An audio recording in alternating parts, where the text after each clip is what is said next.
आज हम लोग ये समझते हैं कि कौन सी ऐसी एनआईटी है जो कि हमको चूज करना चाहिए हमारे रैंक हिसाब से। अगर हमें वो एनआईटी मिल जाती है तो उसके केस में हमारा वहाँ पे पढ़ाई कैसा होता है, वहाँ पे फैकल्टी कैसे हैं और वहाँ की प्लेसमेंट, ओवरऑल तो प्लेसमेंट तो हमारा ज़्यादा ही मैटर रखता है। ओवरऑल हम लोग इसी के लिए तो काम कर रहे हैं। वहाँ पे हम लोग ये समझते हैं कि कौन सी एनआईटी बेस्ट है, कौन सी एनआईटी हम लोगों को लेना चाहिए अपने रैंक के अकॉर्डिंग। तो इसमें कोई डाउट नहीं है, एनआईटी त्रिची हमारा पहला प्रेफरेंस होना चाहिए। और एनआईटी त्रिची का प्रेफरेंस होने का मतलब ये, क्योंकि एनआईटी त्रिची जो है यहाँ पे जो फैकल्टी है बहुत ही अच्छे फैकल्टी हैं। जो भी वहाँ पे ऑलमोस्ट जो रिसर्च जो करते हैं वहाँ पे ना, वहाँ की रिसर्च टीम जो है, वहाँ के जो फैकल्टी हैं उनसे अटैच रहती है, तो बहुत अच्छे अच्छे कॉन्सेप्ट वगैरह सब कुछ बताते हैं। तो मैं मानता हूँ कि एनआईटी त्रिची केवल प्लेसमेंट के मामले में ही नहीं बल्कि वहाँ जाओगे तो वहाँ जानते हो 5 से 6 जो है मेस है अलग अलग, north Indian side, south Indian side, या फिर जो मतलब जो जिनको जैसा पसंद हो, वेज नॉन वेज सब कुछ वहाँ पे है। तो जो ये रैंकिंग बनती है ना, सब कुछ देखा जाता है, वहाँ का प्लेग्राउंड कैसा है, वहाँ का एनवायरनमेंट कैसा है, या फिर वहाँ के प्लेसमेंट कैसा हो रहा है। केवल प्लेसमेंट पे ही कोई भी एनआईटी टॉप पे नहीं होता, वहाँ की सब कुछ चीज़ें देखा जाता है। अब सब कुछ चीज़ें का मतलब मैंने एक बता ही दिया। जैसे देख लो, ये जो वहाँ की मेस है, अलग अलग तरीके का मेस वहाँ पे सब कुछ है, मतलब प्लेग्राउंड है, क्रिकेट वगैरह सब कुछ खेल सकते हैं, सब कुछ है। मतलब आप एक बार वहाँ चले गए तो ऑलमोस्ट आपको सारी चीज़ें वहाँ पे मिल जाएंगी। तो ये कंसीडर करके इसको फर्स्ट रैंकिंग दी गई है। और अगर आप एमसीए करना चाहते हैं और आपके घर वालों को कोई प्रॉब्लम नहीं इतने दूर जाने के लिए, तो आप आराम से एनआईटी त्रिची आके, जो कि तमिलनाडु में स्टेट में पड़ता है, वहाँ पे आके आप लोग एमसीए आपका परस्यू कर सकते हैं, कोई दिक्कत नहीं है। अगर मैं कहूँ सेकंड ऑप्शन पे आपको कौन से एनआईटी चूज करना चाहिए, तो सेकंड ऑप्शन पे आपको मेरे अकॉर्डिंग मैं बता रहा हूँ वारंगल चूज करना चाहिए। अच्छा देखो, वारंगल बहुत लोग होना ये सोच रहे होंगे ना कि एमएनआईटी क्यों नहीं चूज़ कर रहे हैं, वारंगल क्यों चूज़ कर रहे हैं। तो इसका रीज़न ये है ना, देखो जितनी भी साउथ वाले जो कॉलेजेस हैं, इसमें सबसे अच्छी बात क्या है ना, जितने भी क्लासरूम, जो भी क्लासेस वहाँ पे चलते हैं, सारे क्लासेस क्या होती है, इंग्लिश में ही सब लोग वहाँ पे पढ़ाते हैं। कोई भी टीचर वहाँ हिंदी में नहीं पढ़ाता। अगर अपने साउथ नॉर्थ इंडियन में आओगे, एमएनआईटी हो गई, वहाँ पे तो कुछ तो मतलब इंग्लिश में पढ़ाते हैं, लेकिन बाद में एक कुछ दिन चलते चलते ना, हमारे दोस्त थे वहाँ पे जो पढ़े हुए थे, बोले थे कि 2 से 3 महीने तक ये लोग इंग्लिश में वहाँ पे पढ़ाए थे। उसके बाद क्या था, सारा हिंदी में हो गया था। हिंदी में होने से क्या प्रॉब्लम आती है कि हम सारी चीज़ें ज़्यादातर इंग्लिश में हम लोग उतना मतलब सीखते हैं, लेकिन हमारा जो फ्लुएंट होता है ना इंग्लिश, जो कि हमारी जब कंपनी आती है उसमें प्लेसमेंट लेना होता है, उस केस में इंग्लिश हमारा ज़्यादा इंपॉर्टेंट काम होता है, क्योंकि हिंदी में वो लोग बात ही नहीं करते। ऑलमोस्ट सारी कंपनियां हिंदी में तो पूछेंगे नहीं। तो कोई मतलब ऐसे फैकल्टीज पैटर्न जहाँ पे सारी चीज़ें इंग्लिश में है, तो ये आपका एक एडवांटेज होगा वहाँ पे। ये इसलिए मैं सेकेंड पोजिशन पे इसको रख रहा हूँ, वारंगल को। वारंगल में बहुत सारी चीज़ें बहुत अच्छी है, प्लेसमेंट भी बहुत अच्छा, वहाँ पे वीज़ा आई थी, कंपनी बहुत ही अच्छी पैकेज देकर गई थी, तो बहुत अच्छी कंपनी आती है। ओवरऑल आप इसको सेकंड पोजीशन पे आप रख सकते हैं किसको, ये जो वारंगल है। और एक चीज़ मैं आपको और बताना चाहता हूँ कि जैसे मान लो आपने वारंगल डाला लेकिन आपको वारंगल नहीं मिला, इस केस में मान लो आपका जो रैंक है 400 प्लस समथिंग है और आपको मिल गया कोई दूसरी कॉलेज, फॉर एग्जाम्पल सूरतकल। तो ऐसा मत सोचो कि ये मेरी ड्रीम कॉलेज था वारंगल, अब सूरतकल मिल गया तो वहाँ पे मैं अच्छा कर पाऊंगा कि नहीं। मैं बता रहा हूँ ऑलमोस्ट सारी कंपनियाँ सारे एनआईटी में विजिट करती हैं। ये आपकी कितनी कैपेबिलिटी, आपकी कोडिंग स्किल्स कैसी है, आपका वहाँ का पॉइंटर कैसा, सब कुछ ओवरऑल अगर आपका अच्छा रहेगा, मोस्ट प्रोबेबली आपका कोडिंग ज़्यादा मैटर रखेगा। अगर आपकी कोडिंग स्ट्रांग रहेगी तो आप चाहे एनआईटी सूरतकल में हो, एमएनआईटी में हो, या फिर आप किसी जमशेदपुर में हो, कोई भी एनआईटी हो उसमें भी हो, वहाँ से आप अच्छे पैकेज 20 लाख प्लस वाले पैकेज आप आराम से ले सकते हैं। तो आप लोग ऐसा मत सोचिए कि हमारा वारंगल में नहीं हुआ तो नीचे वाले कॉलेजेस जो है उतने अच्छे नहीं है। अब हम लोग थर्ड वाले पोजीशन पे जो एनआईटी है उसकी बात करते हैं। इसमें कोई डाउट नहीं है, सूरतकल जो है, सूरतकल को हम थर्ड वाले पोजीशन पर रखते हैं। सूरतकल वहाँ जाओगे, उसका खुद का एक प्राइवेट बीच है, जो कि वहाँ पे आप लोग जाके बहुत आनंद ले सकते हैं, कोई दिक्कत नहीं है। मेरे बहुत सारे उसमें दोस्त वहाँ पे पढ़े हैं, बताते हैं वहाँ बहुत अच्छा इन्वायरमेंट वगैरह बहुत ही अच्छा है। प्लेसमेंट में कोई डाउट नहीं, प्लेसमेंट भी बहुत अच्छी कंपनियाँ आती हैं। अगर आप लोग बाहर जाके पढ़ सकते हैं, मतलब बहुत लोग ऐसा होता है कि फैमिली में अलाउ नहीं करते बहुत दूर जाके, मतलब स्पेशली लड़कियों के लिए नहीं इतना अलाउ होता, लेकिन अगर घर वाले कोई दिक्कत नहीं है तो मैं बहुत ज़्यादा ये रिकमेंड करूँगा कि अगर आपको थर्ड नंबर पे एनआईटी ये जो मिल रही है सूरतकल, अगर आपको मिल गई तो नो डाउट आप उसको सेलेक्ट करिए, वहाँ पर जाके आराम से पढ़िए, कोडिंग स्किल्स अच्छा करिए, आपका प्लेसमेंट बहुत अच्छा होगा। मैं फोर्थ नंबर पर रखना चाहूँगा जो है एमएनआईटी। बहुत लोग ऐसे सोच रहे हैं कि एमएनआईटी जो है उसको मैं फोर्थ नंबर पर क्यों रखा हूँ। इसका सबसे बड़ा मतलब रीज़न यही है कि यहाँ पे मोस्टली फैकल्टी जो है, हमको यही सबसे बड़ा प्रॉब्लम यहाँ पे थी, क्योंकि एक मेरा दोस्त था ना, उसकी इंग्लिश उतना अच्छा नहीं थी और फाइनली उसका प्लेसमेंट भी नहीं हुआ था कॉलेज से। इसकी रीज़न वही था कि वो चीज़ों को उसको आता बहुत अच्छे से था, लेकिन वो चीज़ों को एक्सप्लेन नहीं कर पाता था। हिंदी में पूछोगे तो वो बहुत अच्छा बता सकता है उसको, लेकिन इंग्लिश में अगर वही पूछ लिए तो इंग्लिश में वो नहीं बता पाएगा। तो रीज़न वही है, अगर आपको हिंदी से में अगर मतलब आपकी इंग्लिश अच्छी है, अगर आप MNIT चूज कर रहे हैं तो बहुत अच्छा है, कोई दिक्कत नहीं है। लेकिन मैं एक चीज़ और इन्फॉर्मेशन आपको दे रहा हूँ कि अगर आप NIT त्रिची में जा रहे हैं तो वहाँ पे स्कॉलरशिप आप मान के चलिए आपको नहीं मिलेगा, क्योंकि जो अदर स्टेट में अगर यूपी उत्तर प्रदेश के जो है, यूपी के जो है, अगर अदर स्टेट में जाते हैं तो मोस्ट प्रोबेबली उनको यूपी स्टेट वाले जो गवर्नमेंट है उनको स्कॉलरशिप नहीं देती। वही इन केस में MNIT में, अगर MNIT जो है ये उत्तर प्रदेश में ही है, तो इस केस में अगर आप यहाँ एडमिशन लेते हैं तो यहाँ पर आपको स्कॉलरशिप मिल जाती है। मतलब मेरे जितने दोस्त हैं सारों का हर ईयर में स्कॉलरशिप आ गया था। तो बहुत अच्छी चीज़ ये है कि स्कॉलरशिप के लिए आप यहाँ पे एडमिशन ले सकते हैं कि आपकी फ़ीस ऑलमोस्ट रिटर्न हो जाती है। अगर मैं 5th नंबर की बात करूं तो 5th नंबर को मैं रखूंगा जमशेदपुर को। अच्छा, ये जमशेदपुर को मैं 5th नंबर में क्यों रख रहा हूं, क्योंकि मैं बता रहा हूं ना, यहाँ का मैं 2019 का बता रहा हूँ रिकॉर्ड।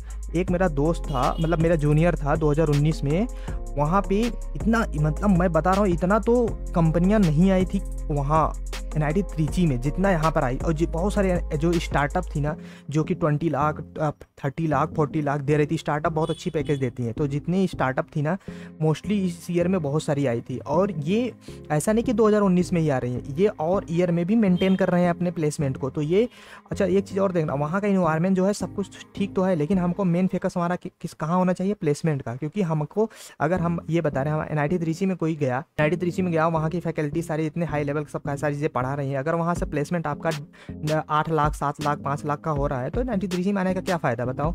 अगर मैं कह रहा हूँ जमशेदपुर में जाओ, और जमशेदपुर में जाके उतनी अच्छी कंपनियाँ वहाँ ज़्यादा आ रही हैं और वहाँ की प्लेसमेंट बहुत अच्छा है। अगर वहाँ से आपने 20+ लाख अगर आप ले लिए, क्या दिक्कत है बताओ। हमें तो ओवरऑल प्लेसमेंट से ही मतलब है ना। तो अगर जमशेदपुर में भी अगर आपको प्लेसमेंट, मतलब मेरा कहने का मतलब ये है कि अगर जमशेदपुर में आपको मिल रहा है तो ऐसा आप टेंशन ना लीजिए कि NIT त्रिची जो है वो बेस्ट है, तो वहाँ पे सबसे अच्छा प्लेसमेंट होगा और कहीं नहीं, ऐसा कुछ भी नहीं है। 6th नंबर पे मैं रखूंगा कुरुक्षेत्र को। अच्छा, कुरुक्षेत्र को 6th नंबर पे जो रखूंगा, इसका रीजन देखो, ये सोच रहे हो कि बहुत लोगों को लग रहा होगा कुरुक्षेत्र को 3rd पोजीशन 2nd पोजीशन पर रखना चाहिए। देखो, ये मेरा खुद का एनालिसिस है, मेरे बहुत सारे दोस्त ऑलमोस्ट सारे NIT में पढ़े हैं।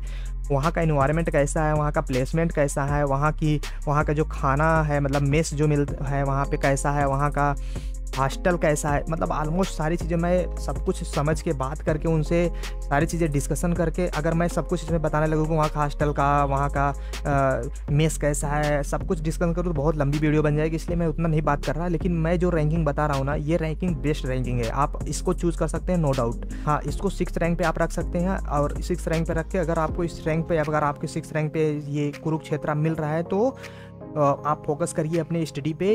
ऐसा मत सोचिए कि जो NIT टॉप की है बस उसमें ही अच्छा प्लेसमेंट होगा। यहाँ पे बहुत अच्छी कंपनियाँ आती हैं, यहाँ से आप भी बहुत अच्छा प्लेसमेंट ले सकते हैं। 7th नंबर पे मैं रखूँगा MANIT है। MANIT ये है भोपाल का। MANIT भोपाल जो है ये भी मतलब बहुत, अगर इसे कंपेयर करोगे और जो टॉप NIT है, जैसे मान लो MNIT हो गई, या फिर कुरुक्षेत्र हो गया, या फिर अपना NIT त्रिची हो गया, अगर इससे कंपेयर करोगे तो ये कुछ इस मामले में थोड़ा सा ये डाउन हो जाएगा। लेकिन ये डाउन का मतलब ऐसा मत समझो कि डाउन का मतलब कि वहाँ पे जाओगे तो वहाँ प्लेसमेंट अच्छा नहीं होगा, या फिर और वहाँ की फैकल्टी अच्छी नहीं है, ऐसा नहीं है। ये टोटल डिपेंड करता है कि आप कितना मेहनत करते हैं। अगर आपका जो मेहनत करने का जो आपका पावर है, अगर आप बहुत अच्छा है, मतलब आप बहुत अच्छे पढ़ सकते हैं, बहुत टाइम दे सकते हैं अपनी स्टडी पे, तो ये जरूरी नहीं कि आप MNIT में है। मतलब ये MANIT है, MNIT ने MANIT भोपाल में है तो कोई दिक्कत नहीं, वहाँ से भी बहुत अच्छे मेरे दोस्त हैं, बहुत अच्छे से प्लेसमेंट लेकर गए हैं। और अगर मैं 8th नंबर की बात करूं तो रायपुर, NIT रायपुर जो है ये 8 नंबर के मैं रखूंगा। अब 8 नंबर रखने का रीज़न यही है कि देखो, NIT सारे अच्छे हैं, लेकिन वो लोग ज़्यादा प्रीफर जो कंपनियां करती है वो बीटेक लोगों को करती है। तो जो रायपुर का बीटेक है बहुत अच्छा वहाँ का बीटेक है, लेकिन MCA के लिए सारी कंपनियां अलाउ नहीं करती वहाँ पे, इसलिए वहाँ की जो मतलब जो ये प्लेसमेंट है थोड़ा डाउन रहता है एज़ कम्पेयर टू और NIT।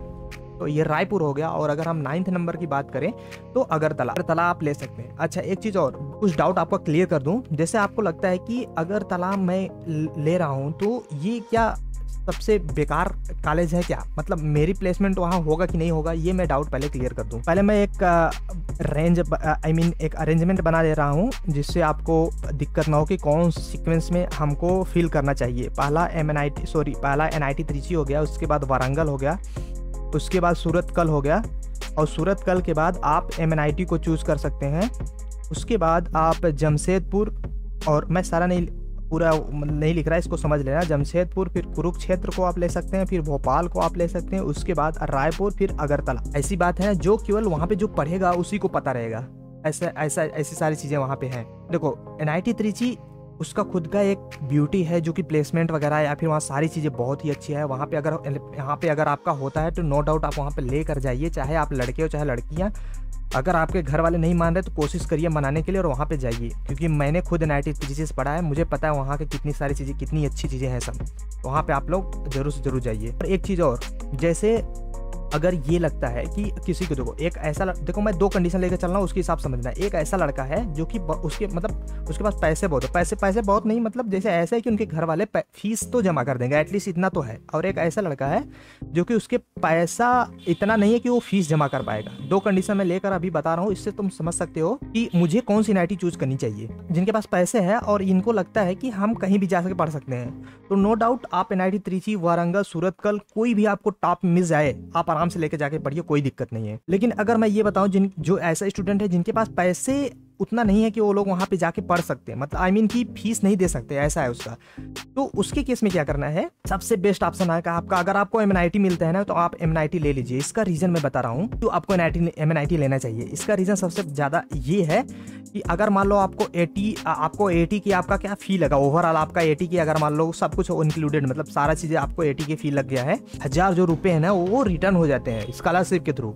सोच लो कि हम 10 से 15,000 रुपए, 15 से 20,000 रुपए हम दे के 1 साल का पढ़ रहे हैं, एक सेमेस्टर का पढ़ रहे हैं, साल का नहीं।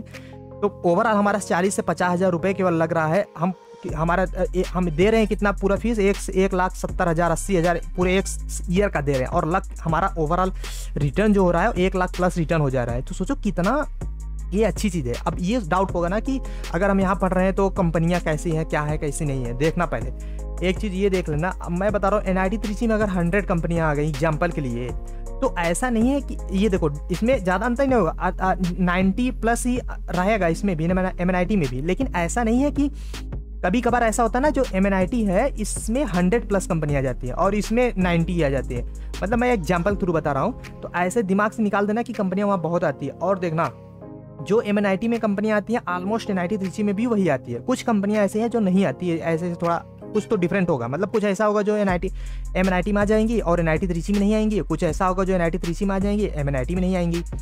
तो ये चीज़ हमेशा ध्यान रखना कि ऐसी कोई बात नहीं। अगर आपकी कोडिंग स्किल्स, मैं हमेशा कोडिंग की करता हूँ, आपकी कोडिंग स्किल्स मतलब आप लोग जैसे आपको मिल जाए NIT, आप ज़्यादा फोकस करिए कोडिंग पे, आपकी कोडिंग स्किल्स, क्योंकि थ्योरी वगैरह तो आप 1-2 महीने अगर पढ़ लेंगे तो समझ में आ जाता है, लेकिन कोडिंग आपको उसमें टाइम देना पड़ता है अच्छे समझने के लिए, अच्छे कोडिंग, अच्छा लेवल का कोडर बनने के लिए। तो ओवरऑल मेरे कहने का मतलब यही है कि अगर आपकी कोडिंग स्किल्स अच्छी है, चाहे आपको MNIT मिले चाहे जमशेदपुर मिले, कोई भी मिले, आप अच्छे से कर सकते हैं। और ऐसा भी नहीं है कि फीस नहीं है तो नहीं दे पाओगे, मतलब लोन वगैरह सब कुछ देते हैं। मैंने खुद लोन लेके NIT त्रिची से पढ़ा था, लेकिन ऐसे कुछ भी बात नहीं है। मैं कह रहा हूँ कि अगर बिना लोन लिए 4 से 5 लाख में बचा सकता हूँ तो मैं क्यों लोन पे जाऊँ।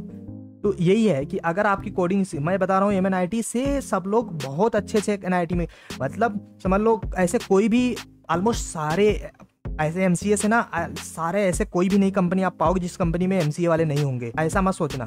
तो MNIT हो गया, जमशेदपुर में भी स्कॉलरशिप आती है, तो ऐसे पता कर रहे ना कि कहाँ से यूपी में, कौन सी यूपी में है, कहाँ से हमारे पास आ सकता है स्कॉलरशिप। जो भोपाल MP के हैं, MP वालों के लिए NIT त्रिची में कोई दिक्कत नहीं, क्योंकि हमने सुना था मेरे दोस्त जो थे वो MP गवर्नमेंट उनको स्कॉलरशिप देती है, आइदर वो जा रहे हैं दूसरे NIT में, कि दूसरे स्टेट में कि नहीं, दूसरे स्टेट में जा रहे हैं या फिर नहीं जा रहे हैं, उनको स्कॉलरशिप मिलेगी। तो ऐसे मतलब उनको मिल रहा था। अब इस टाइम पे कौन सा गवर्नमेंट है, मिल रहा है कि नहीं ये नहीं पता, एक बार आप लोग क्लियर कर लीजिएगा। और अगर आपको कोई भी डाउट हो तो आप कमेंट सेक्शन में आके पूछ सकते हैं।